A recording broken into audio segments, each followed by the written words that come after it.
Yo, what is going on here? Harvey Lemus. So today we're going to talk about something that is deeply rooted in all of my marketing principles, right? And essentially, we're going to be talking about the law of reciprocity, right?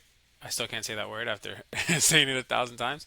But essentially, the law of reciprocity is, if you read the definition here at the bottom, it says, according to the law of reciprocity, when someone does something nice for you, there's a deep psychological urge to do something in return.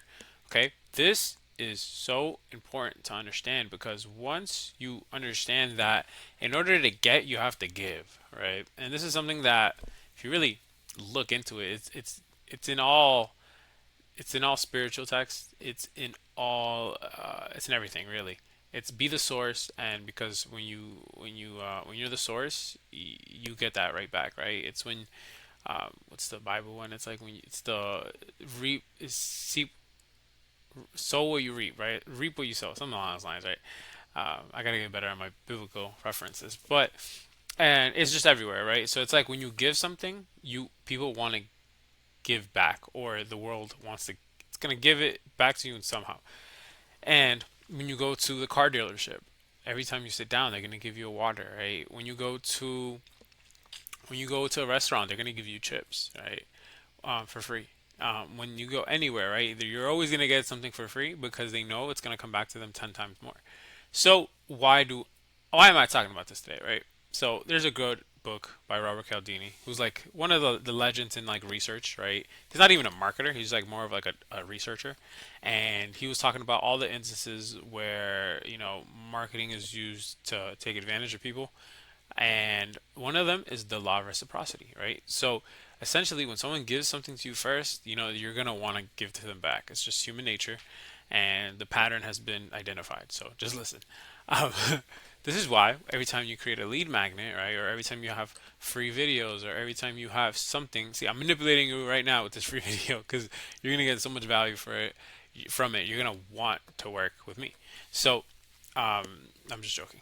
But essentially, when you're given free value that you feel like was actually worth a lot, then you're gonna reciprocate. Not like if it was garbage, then you're probably not gonna want to go back, right?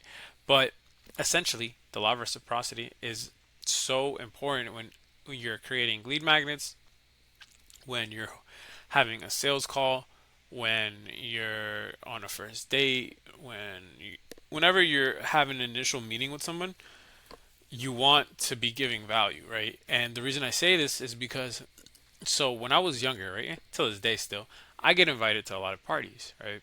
And I know why, right? I'm not dumb. I know it's because every time I go, I have a lot of value, right? If it's a guyish type of party, then I'm bringing girls, right? Or if it's like a friends giving type of party, then I'm bringing food, I'm bringing snacks, I'm bringing something that not most people are bringing, right? Which makes it even more valuable compared to if I was bringing pizza, right, to a friendsgiving. Let's say my friends are having a little get together, right? I already know everyone else in the room is gonna bring pizza, right? Everyone's gonna bring wings. It's gonna bring pizza. They're basic. I'm trying not to be basic. I'm trying to stand out because in like our last video, we mentioned that one of the foundations in marketing is contrast. So if you want to be a good marketer, you understand how to stand out. You understand how to be different from the rest. And it's the same principle when we're talking about reciprocity. It's like if you want to have the highest amounts of value when you're giving something, give something that hasn't really been given before. And this is going to make you stand out. It's going to make you unique, and it's going to make people attracted to you more than if you were to give something basic.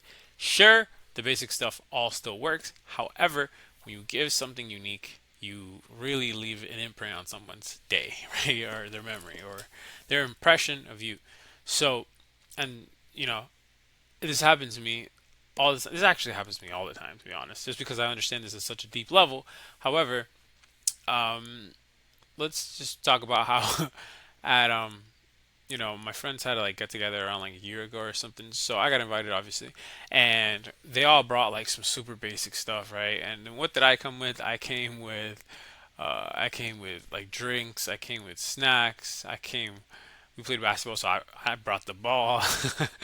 Like I brought so much value, and I like kind of called them out on it. I was just like, "Yo, if you guys are gonna come, you guys have to bring more value. Like, why am I like the one providing all the value. Even though I knew ahead of time they weren't going to bring value, I just want to create that culture where people bring things, right? So, and how does it start? It starts by me giving first. And I know that.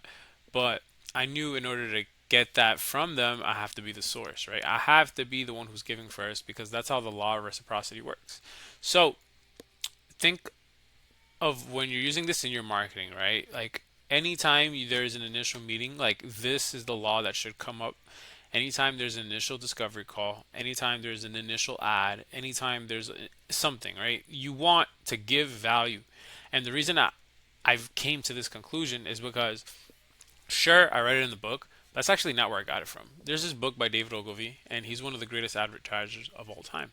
So a lot back then, like advertising used to be very direct, right? It's like, hey, if you want this, call this number. And then at some point, that stopped working. Why?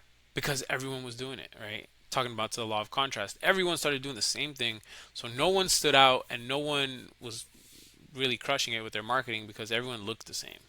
And in a room where everyone looks the same, you have to ask yourself the question. It's like, how do you stand out? How do you be different? And my answer, right, is you must give value. And the way David Ogilvy was able to do this is he learned something called, created something really called an editorial. And in magazines, he created an ad where it didn't look like an ad.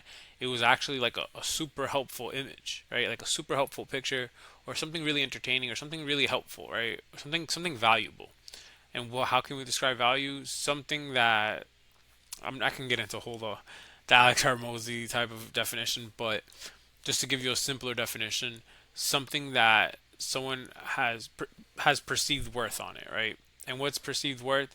Something that people are willing to get caught up for in a second, right? Willing to give their time to observe what's at stake, right?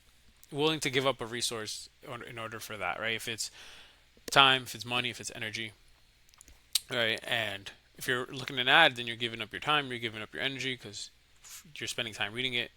Then you're